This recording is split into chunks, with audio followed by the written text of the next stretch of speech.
Hello guys, welcome back to the Beastie Room. Now we're going to have a rehouse today of a spider that has pretty much would have started the journey of many of the old timers like myself back in the day when there was no spiders to choose from. There was very few, and one of the ones that we had access to all the time was this lady here, the Grammostola rosea. Now, these guys were as common as anything, and we're talking back, for all you youngsters, you'll have no idea whatsoever what I'm talking about. But back in the day when I was a youngster, we had probably maybe half a dozen different spiders to choose from, and that was the hobby. There was nothing else. Scorpions wise, we only had emperor scorpions. We didn't, very rarely did we see the Asian forest scorpions. They didn't really come up very often, dribs and drabs.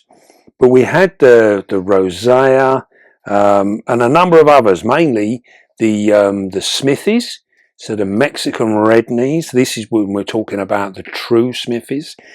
When you consider what we had back then compared to what we have today, this room is full of so many different species of spider. We would never have dreamt this back in my day.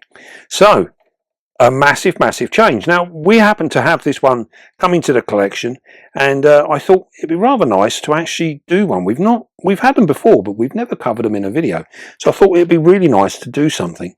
So what we're going to do, we are going to use one of these enclosures here.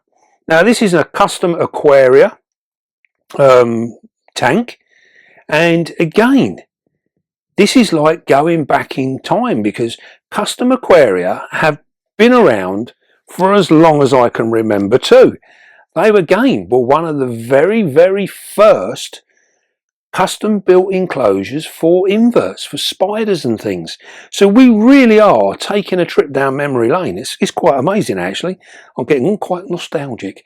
So these things, these have been made for years and years, and we often see these at the shows today. They are still going strong, and they make many different types of enclosures.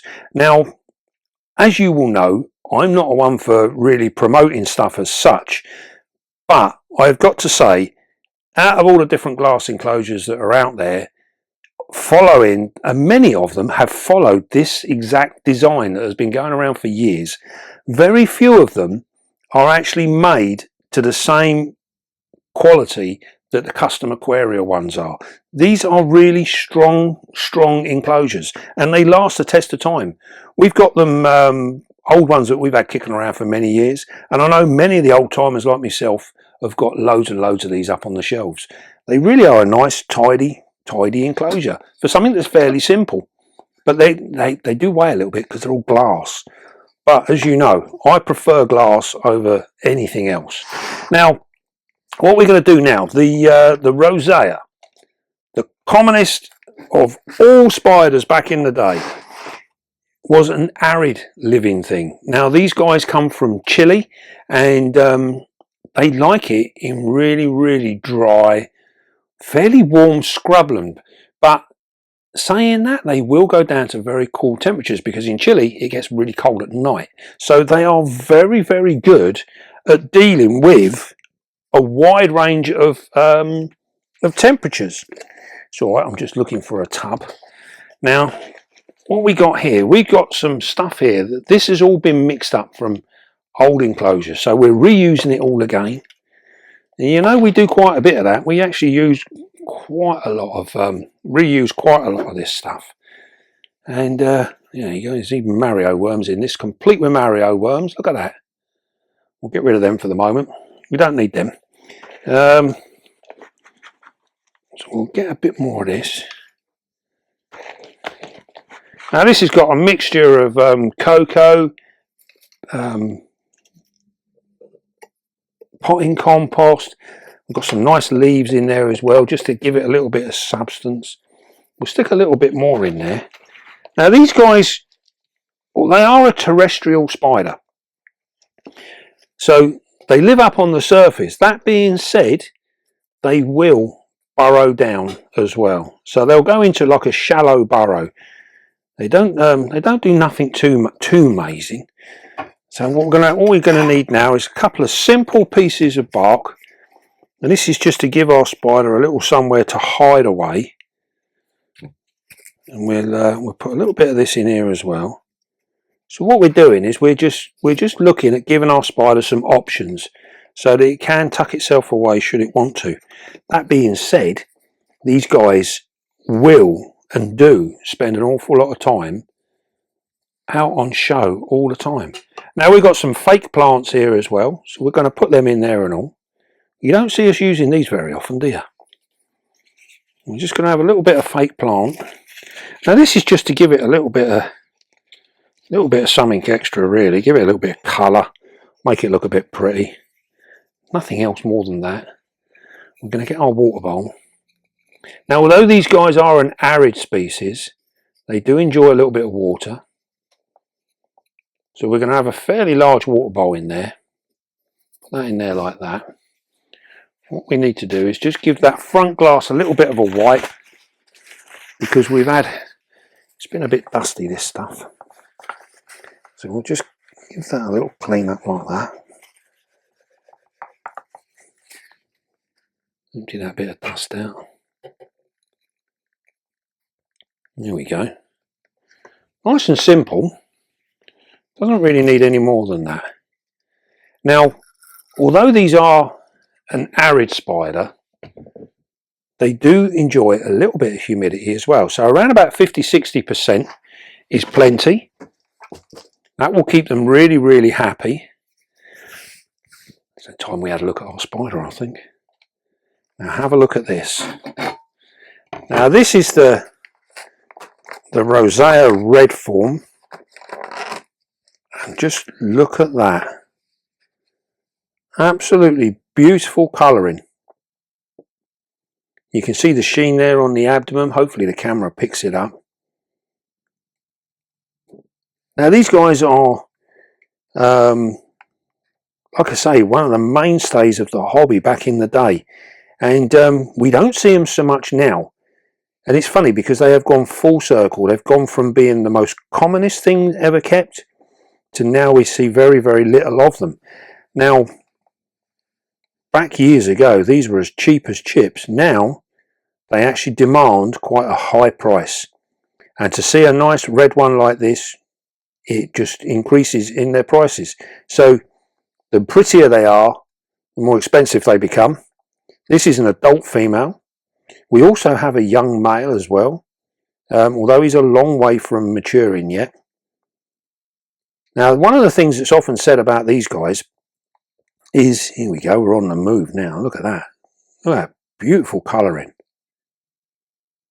Now, one of the things that's said about these guys is they are notoriously slow for growing. And that being said, yes, they're a very long-lived, look at the colour. That being said, they are a very long-lived spider. We're looking at 20+ years for these guys, no problems whatsoever. So they can go on for a long, long time. Isn't she just beautiful? I think we should let her have a little walk on the desk.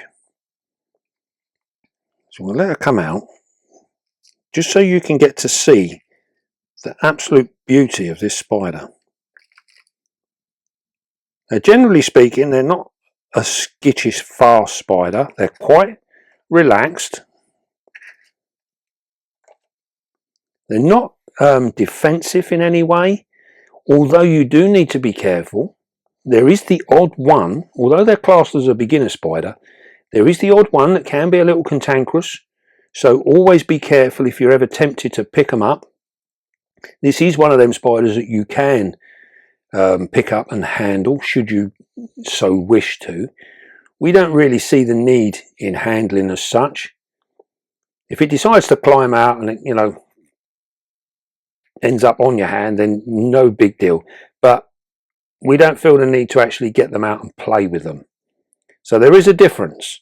If you're handling them when you're looking at doing rehouses and things like that, and you want to do it like that, that's fine, not a problem. But we don't really advocate getting them out to play with them for half an hour, then putting them back. It doesn't do anything for them. And you also run the risk every time of doing it that you may well get bitten. Just because it's a beginner spider doesn't mean it's not going to defend itself. And if it did bite you, the first thing you will do is flick it off of your hand as hard as possible and launch it across the room, where chances are it would not survive that kind of fall or being thrown like that. As you can see there, they've got a very, very big abdomen, and that will burst very, very easily. So we have to be very careful with what we're doing. So if you do end up handling one, make sure you keep your hand like this close to the floor so that it's not going to fall off and not going to do any damage. Now we see many places, even back in my zoo days, you would see many of the zoos up and down the country doing handling little seminars during the day where you can literally come along and handle a spider as a child. These things are very, very much open to disaster in a lot of ways. As many of these spiders are used a lot for that particular purpose, there is always a chance there's going to be an odd day where that spider may react. So always be very, very careful. Look at the red colouring on these legs and on that carapace is just absolutely beautiful. I'm sure we're getting some wonderful pictures through here. You can see just how steady this is. Very, very pretty spider. Isn't she beautiful? Right, so I think what we'll do, we've had a really nice look at her, so we'll now move her over into her enclosure. And what we're going to do, we're going to get her to walk onto our cricket tub lid, and then we can put her back in there like that. So what we're going to do, we're just going to come in the front here. You see that, just that very, very slight gentle movement. There we go. We could get her to walk up onto our hand, but there's no real need. Now you notice there we had to lift her up to get her over into the enclosure, but we have to read our spider. Look at the colour on that carapace. Can you see that colour coming out there? Absolutely lovely. You're not keen on the water bowl there, are you? So we're just going to get her to move down. There we go. And she is in. Now this size enclosure here, this is plenty big enough for an adult female like this. We don't need an enclosure that's particularly high. As you can see, she's climbing straight up the side already. So as with all terrestrial spiders, we're looking at keeping them low to the ground. We'll just get her to move back down again. Go back down. There we go. We don't want you climbing out just yet. Have a little wander around your new home. There we go. So we're looking at a nice small terrestrial style setup like this one. Nice and easy. Now in terms of temperature, these guys will put up with a huge range. So we're looking, they can go way down in temperature. Down into sort of like the 40s is no problem with these guys, as long as it's not for sustained periods. And they will also take it quite warm. Now, as we mentioned earlier on about the growth rate, these guys have had a history of being renowned for being very, very slow growers. And that to some extent is true, but I would beg to differ. As with many of the brachypelmas, I think one of the reasons that our brachypelma slings grow so slow, and the same with the Grammostolas as well, the reason they grow so slow is because people keep them very, very cool. And so this makes them take forever. Now we've had both the Grammostolas and the brackies here as slings, and we've been surprised at just how quick they can grow. And this is because we keep them warmer. So that being said, keep your Grammostolas and your brackies that little bit warmer and you will see a difference in their growth rate. The same thing is when they're molting. People say they take forever. They're in pre-molt for months and months and months. A lot of this is because generally they are way too cool. So it takes a long time for them to go through any kind of procedure. Now, so if you want to speed them up, keep them that a little bit warmer. They will take a massive difference in temperatures. So what we can do in the UK, in the summertime, you don't hear us say this very often, but in the summertime, we can keep them at our house temperatures in the summertime. But in the winter, it's still too cold. So we want to give them some extra heat in the winter time. In the summertime, they'll be perfectly happy. They can withstand it, no problems at all. Now, if we're breeding these, you need to cycle these guys and they need to have that cool time in the winter and then that warm up in the summer. So they are one of them spiders that definitely benefit from having a seasonal change in temperature. There just isn't many of them bred. There really isn't. So it is something that needs to be a little bit more done on them, I think. But what a wonderful spider. And you can see there today how easily and gentle they are. And this is what made them one of the most commonest spiders going. Plus the fact they were imported in their millions. Absolutely millions. And I do believe at the moment these are still at a point where they're not particularly endangered in the wild. Although there is restrictions now on the collection of them. So they're not collected like they used to be. Which is a good thing. Which is where we need to be. We need to be self-regulating ourselves with these spiders. And making it even better. There she goes. You can have a little move now. Now she'll be as happy as anything in here, and this will be a forever home. There's no need to have any more than this. This is perfectly adequate for this spider. Don't she look beautiful? Very pretty spider. Right. Now in terms of feed, I suppose we better cover that. In terms of feed, these guys will take on adult dubia roaches without any problem. Another thing that we often hear of with these is that they fast, so they can go off of their food for a long time, and we are talking months at a time, and that may just be small juvies. They're quite capable of going for a long time without food.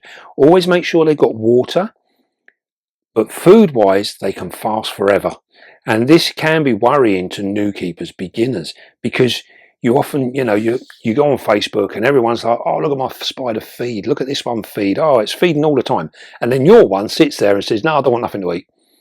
And it goes for 2, 3, 4 months. It's not touched a single thing. And people start worrying, are they looking after it right? Are they doing everything else? As long as its abdomen is looking like this one here, not an issue. These guys can go forever without feeding. Do not worry about it. As long as that abdomen is staying good, your spider will be good. Eventually, it will feed, but they are very good at self-regulating and fasting for many months at a time. So try not to panic. Just enjoy them. They are absolutely fabulous. Right. Well, I hope you enjoyed that little insight into the Grammostola rosea. They really are quite wonderful spiders. Right then, enough of this trip down memory lane. Don't forget, be calm, be gentle, and love your spider. And I will see you soon, guys.